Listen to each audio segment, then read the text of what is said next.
আল্লাহর গুণগান গাওয়ার জন্য। কিন্তু আল্লাহর গুণগান না গেয়ে আল্লাহর ইবাদত বন্দেগী না করে আপনি আমি যদি দুনিয়া সাজাই, কিভাবে দুনিয়া সাজাই? বিল্ডিং করি, মিল ফ্যাক্টরি তৈরি করি, গার্ডেন বানাই, বিভিন্ন শপিং মল তৈরি করি, রিসোর্ট তৈরি করি, দুনিয়া সাজাই, ছেলে মেয়ে সাজাই, ছেলে মেয়ে ডক্টর ম্যাজিস্ট্রেট বানাই, শিক্ষিত বানাই, দুনিয়া সাজাইলাম। কিন্তু আল্লাহ রাব্বুল আলামিন আপনাকে আমাকে যে কাজের জন্য বানাইছেন, ইবাদতের জন্য, সেই কাজ না করার কারণে আল্লাহর কাছে বাতিল। কেন?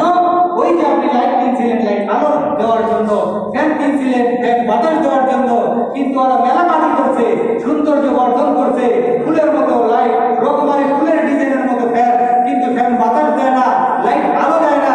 এরা যেমন বাতিল, তেমনি আপনি আল্লাহর ইবাদত করেন না, মনে রাখবেন আপনিও আল্লাহর কাছে বাতিল। কথা ঠিক কিনা?